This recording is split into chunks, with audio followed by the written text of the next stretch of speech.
Hey folks, Triple Crown here, coming to you from Vancouver, British Columbia. This is Operation Dark Winter. KMT and United States turn 7. Game's getting interesting. The KMT are being slowly pushed off the continent by the starting of a massive armada of Japanese infantry and aircrafts and navy. So what are they going to do? As America looks like they can start to build in the Atlantic and liberate San Francisco this turn. So the KMT, 18 to spending all of it. There's actually no dice to roll this round. It's all walk-ins or non-combat movement, so nothing too crazy. So 6 infantry. We'll get into non-combat movement right away. There's no attack, so these 6 infantry in Guangxi are going to go into Hong Kong. I have no idea where this British infantry is, but we're just moving KMT forces. So 6 infantry from Guangxi into Hong Kong. And the stack of KMT forces are going into Guangxi from Hunan. So light tank, cavalry, artillery, AAA.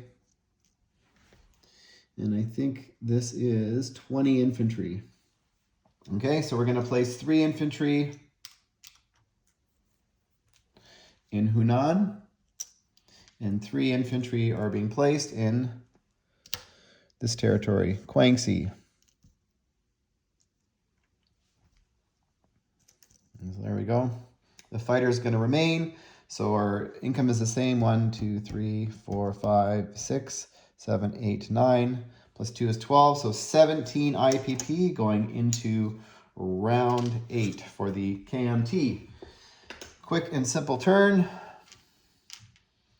The United States,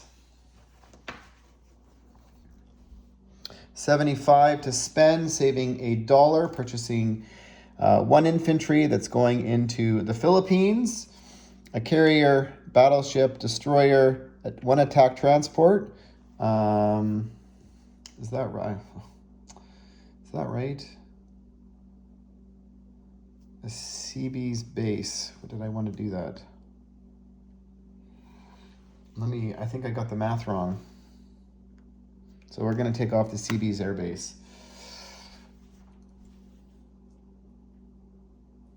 We don't need it yet. So yes, 3 regular transports, 1 attack transport, destroyer, battleship, and carrier. So I changed the U.S. purchase, and I forgot that I was going to spend $5 on an airbase, which I think it's better for the U.S. to have a carrier than an airbase right now. So here we go.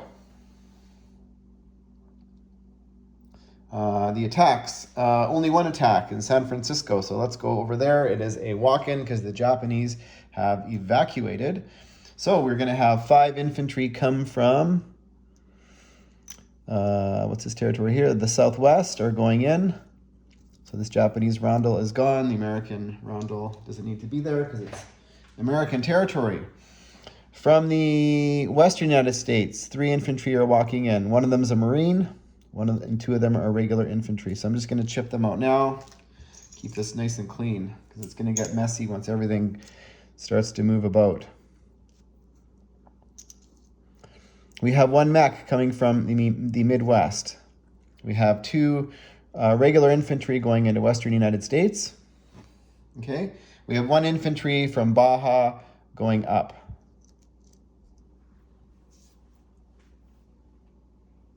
And I believe that is it. We have 1 tank from Washington railing all the way to the western United States.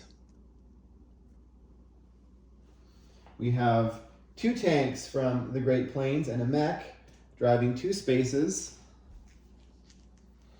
to western United States. May as well chip that.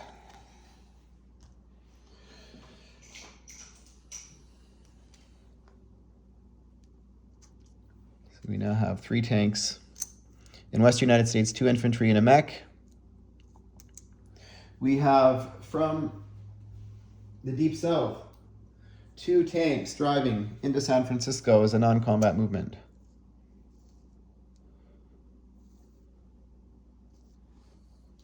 and 1 infantry from the deep south going into the southwest. And we have 1 infantry from the Great Plains going to the Pacific Northwest.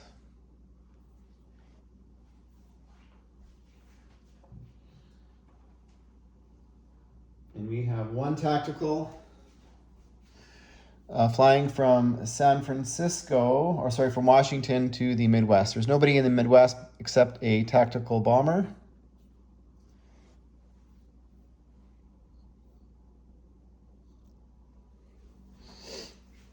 And so that is it. And we are if you allow me to do this while I'm over here, 1 infantry placement into the Philippines. That was our purchase. So we now have 4 United States infantry and 2 United States Marines. Okay, over here, one from Boa Vista, 1 infantry walking down, annexing Recife, the capital of Brazil. So we now annex these boats. 1 naval transport is going to come down from Sea Zone 51. This U.S. Navy here, a cruiser, 2 destroyers, and a torpedo boat is going to go 1, 2 into the Azores. The 2 submarines over here in Sea Zone 29 are going to join them in the Azores. And the destroyer off of Sea Zone 25 is going to go 1, 2, 3 also into the Azores. That is a tank.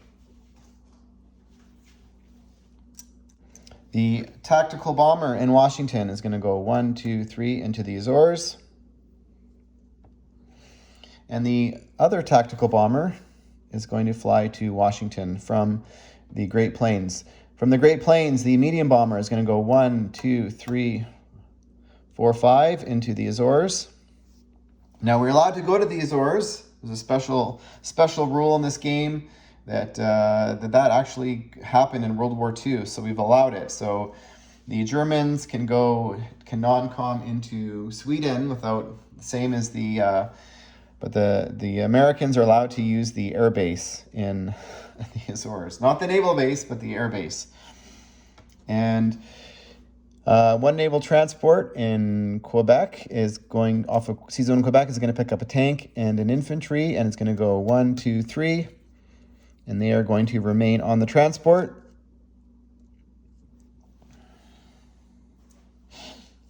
And the transport in Sea Zone 25 is going to pick up the tank and the infantry from Nova Scotia and go 1, 2, 3, and they are going to remain on the transport.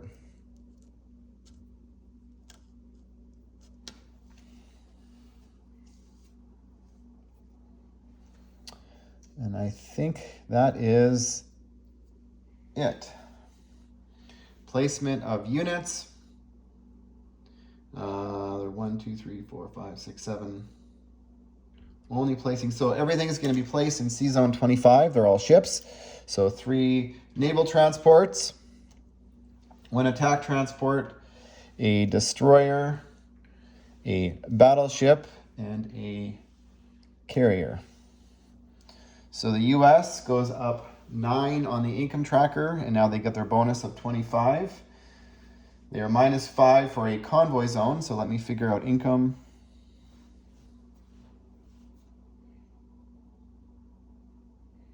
And they're up 4 for Mexico, Baja, and these 2 territories here in Brazil. So they're at 104 IPP, and they saved $1, so 105 IPP next turn for the Americans, which is pretty good. They have not had the full complement of their economy to spend yet, so that is very nice for the Americans, and that is it. Stay tuned for who's next. Italy. Italy's up next. Italy turn 7.